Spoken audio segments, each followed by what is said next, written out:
7:08, estamos de regreso junto a Alicia Contreras para revisar en esta Conexión Global noticias internacionales, donde hay noticias malas para Donald Trump, porque cada vez su figura se vincula más a la de Jeffrey Epstein, tal como lo sugirió su ex amigo Elon Musk. Así es, Mati, y este es un tema que está causándole un dolor de cabeza importante a Donald Trump, porque es hasta ahora el único tema que ha logrado dividir a la base más leal, la base partidista de Donald Trump, que es el movimiento MAGA, Make America Great Again. ¿Por qué? Porque Donald Trump prometió que iba a revelar toda la verdad de este caso de Jeffrey Epstein, y desde MAGA esperaban que se revelaran supuestas verdades ocultas, la supuesta lista de clientes de Jeffrey Epstein, este delincuente sexual que se suicidó en 2019. El Departamento de Justicia dijo que no hay más documentos que revelar, y esto provocó entonces la ira de el movimiento MAGA. Y hasta ahora Donald Trump no puede salirse de este tema, se le pregunta frecuentemente. Y ayer CNN hizo una revisión de distintos archivos desde 1990 hasta el año 2000 y dio con estas fotos y videos que ayer se dieron a conocer. Ahí vemos en la imagen Donald Trump junto a Jeffrey Epstein y sus dos hijos en la inauguración del Harley Davidson Café en Nueva York. Y ahí vemos a Jeffrey Epstein entrando al matrimonio de Donald Trump con Marla Maples en 1993. Ahora, estos videos no indican ningún tipo de delito de Donald Trump, pero sí habla de que al parecer tuvieron una cercanía importante Donald Trump con Jeffrey Epstein, y esto se da a conocer entonces en medio de las preguntas en torno a este caso. Es innegable que mantuvieron una amistad, una cercanía antes de que se destaparan entonces los delitos sexuales en 2005 de Jeffrey Epstein. CNN se acercó a preguntarle a Donald Trump, el periodista a cargo de esta investigación lo llamó, y Donald Trump le respondió en esta llamada, que duró no más de 30 segundos, tienes que estar bromeando. Y después se empezó a hablar de que CNN es noticias falsas. Posteriormente, la Casa Blanca emitió un comunicado, y ahí el director de comunicaciones de la Casa Blanca aseguró que estos registros no son más que capturas de pantallas sacadas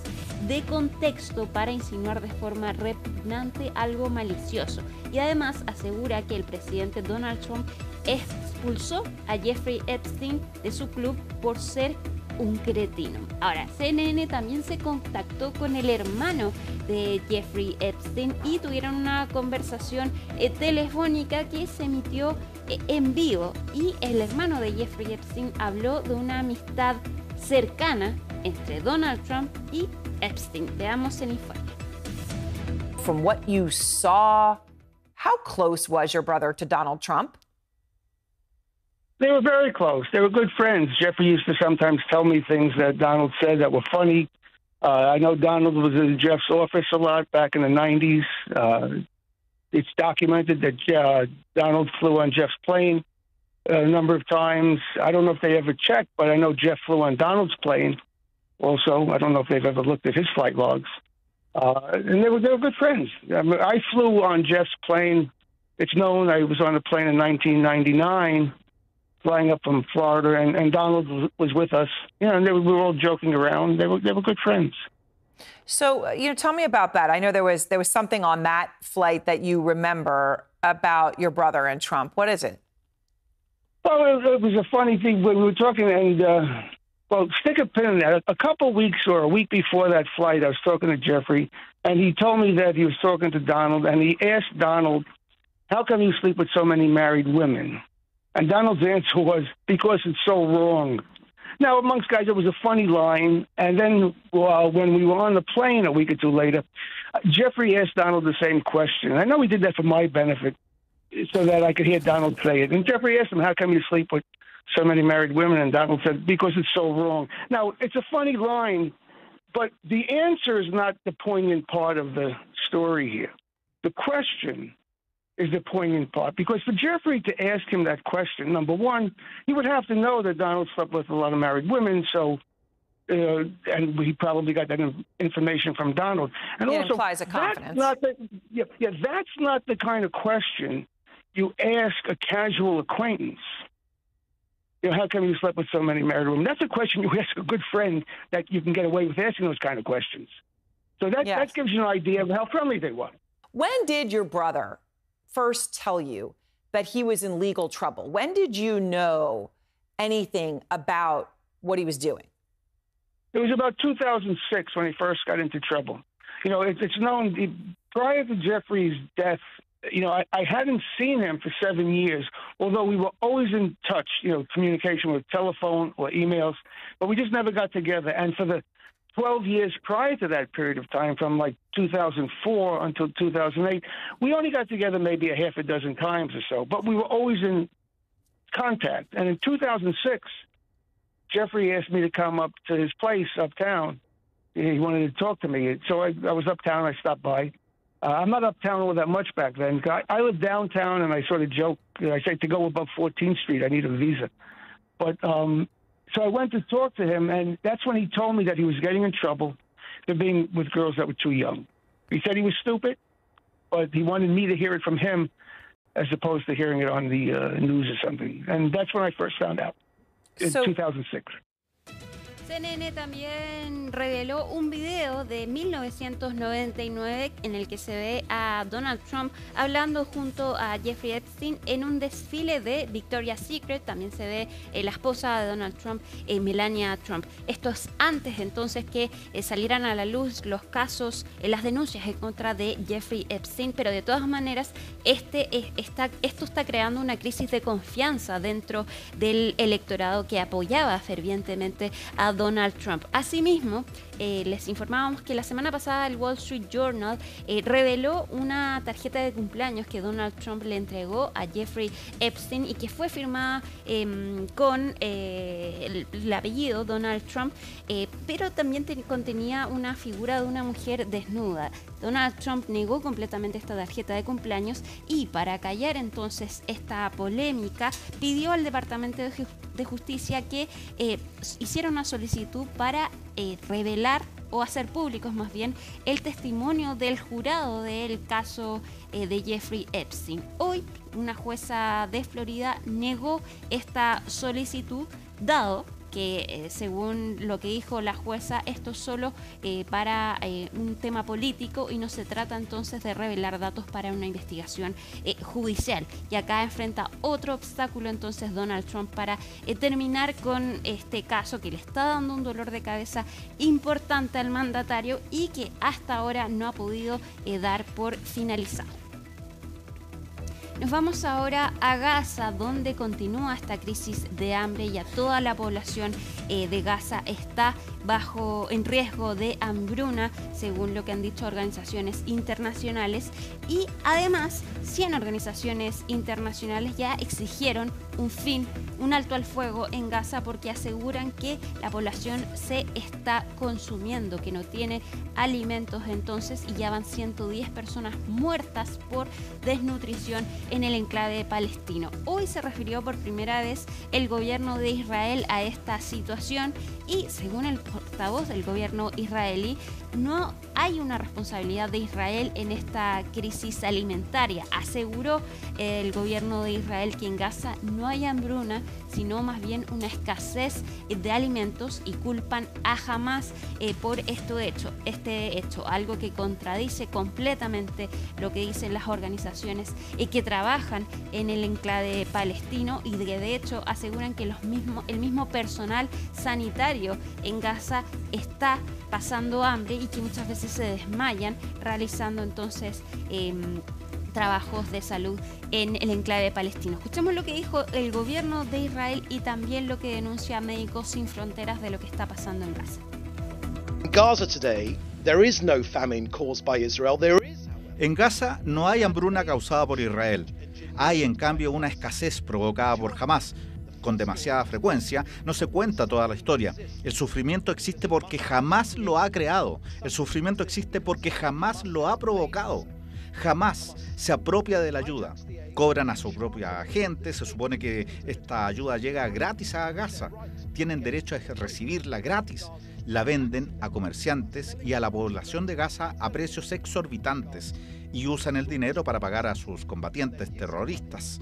Y este parece ser el último recurso de Hamás. Por eso es tan importante excluirlo del proceso de distribución.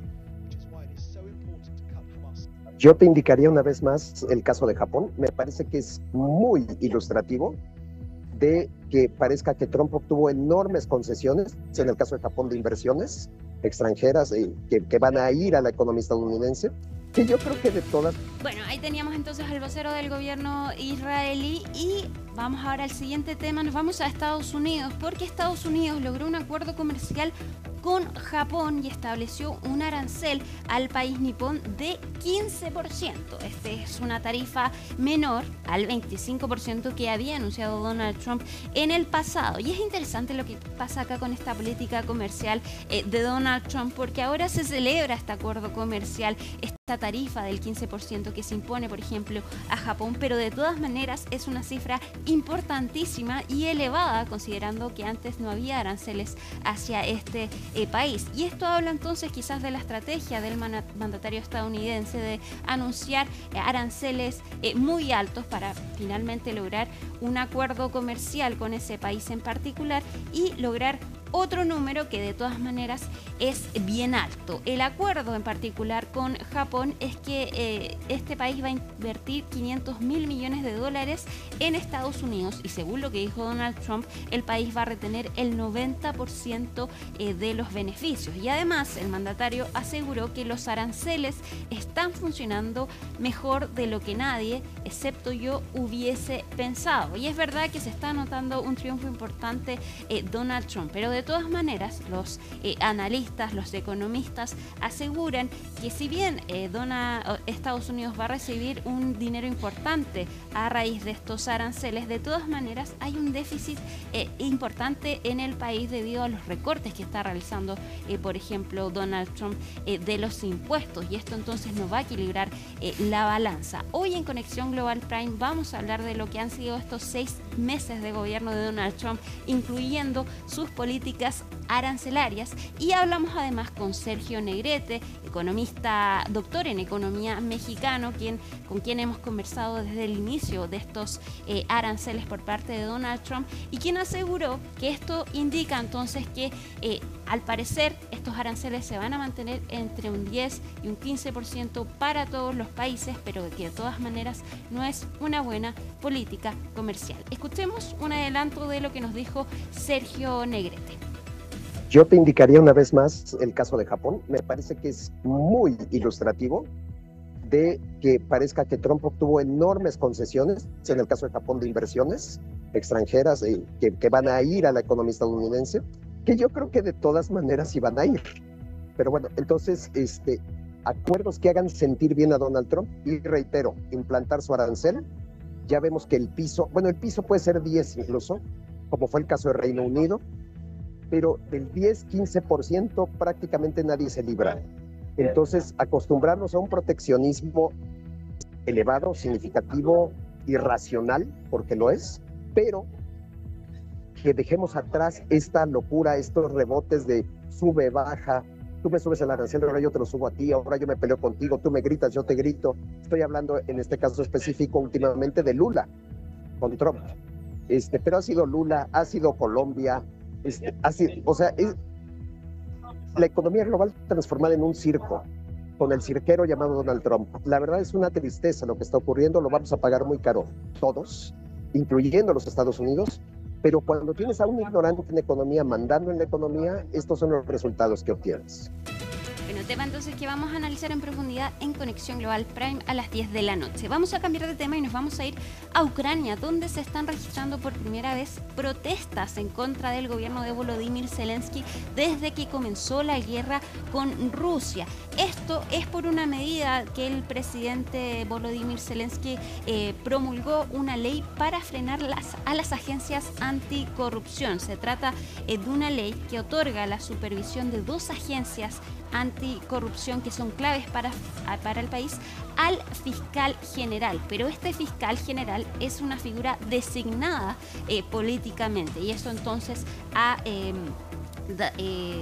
provocado estas manifestaciones que se han registrado tanto ayer como hoy en Ucrania. Son distintos jóvenes los que han salido a protestar entonces en contra del gobierno de Volodymyr Zelensky. El líder ucraniano dijo que estas organizaciones van a seguir funcionando, van a seguir trabajando, y defendió su decisión como un paso necesario para liberar a estas agencias anticorrupción de la influencia rusa. Escuchemos lo que dijo el presidente de Ucrania a raíz de estas protestas. Propondré un proyecto de ley que fortalecerá el sistema de seguridad pública. No habrá influencia ni interferencia rusa en las actividades de los organismos encargados de hacer cumplir la ley.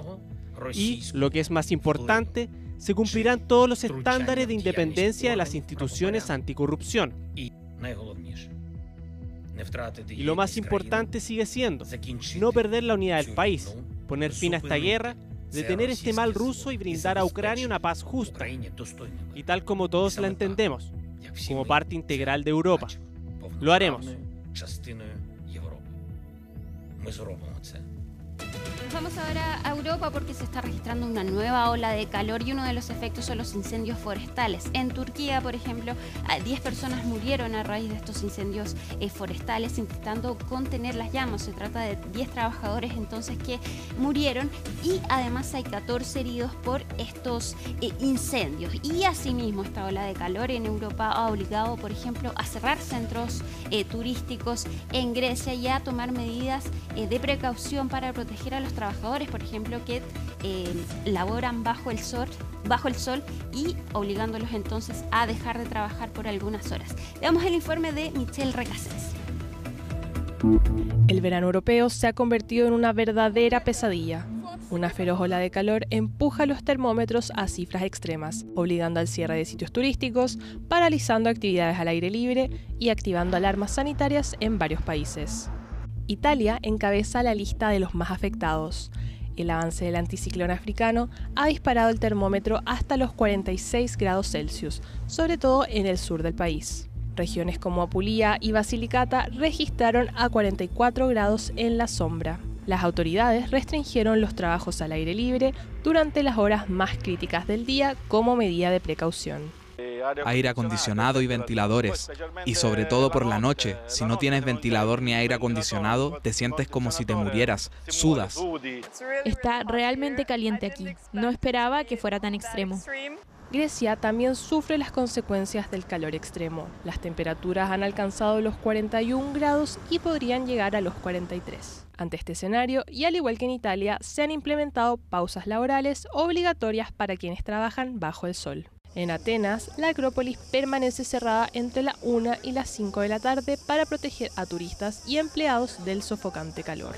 Estamos aquí hoy debido a la ola de calor que azota Atenas para proporcionar agua fría a todos los visitantes que acudan a la Acrópolis y dando instrucciones sobre cómo lidiar con la ola de calor. Mientras que en Bulgaria se enfrentan a varios focos de incendio provocados por temperaturas que oscilan entre los 37 y los 42 grados. Las condiciones secas y el calor prolongado han incrementado el peligro en zonas rurales. Nos jugó una mala pasada.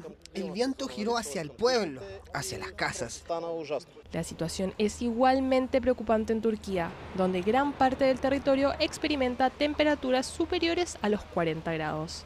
En el sureste, el calor ha llegado hasta los 45 grados en la sombra. Las autoridades mantienen la alerta máxima por riesgo de incendios forestales. Las temperaturas son más altas este año. Nos ha costado soportar el intenso calor. Mientras que en Pristina, capital de Kosovo, han tomado medidas inusuales. 28 camiones recorren las calles rociando agua para enfriar el asfalto y reducir la sensación térmica.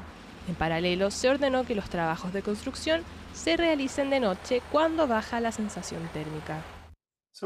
Todos los fenómenos meteorológicos extremos que observamos actualmente se producen en una atmósfera más cálida. La frecuencia e intensidad de las olas de calor en Europa están estrechamente ligadas al cambio climático. Todo indica que estas temperaturas seguirán aumentando con el pasar de los años. Por ahora, Europa continúa bajo la alerta mientras el verano impone su fuerza. Y esto se suma, Mati, además que la Corte Internacional de Justicia determinó que los países que no se hagan cargo entonces de luchar en contra del cambio climático están violando el derecho internacional, hablando de estas olas de calores que se producen precisamente por el cambio climático. Sí, y que veíamos que ha afectado este año especialmente a Europa, donde se concentra mayormente el calor por las características geográficas del continente. Muchísimas gracias, Alicia, por la entrega informativa y bueno, nos reencontramos aquí mañana. Llegamos al final de Hoy es Noticia. Gracias por habernos acompañado. Que tenga una muy buena tarde.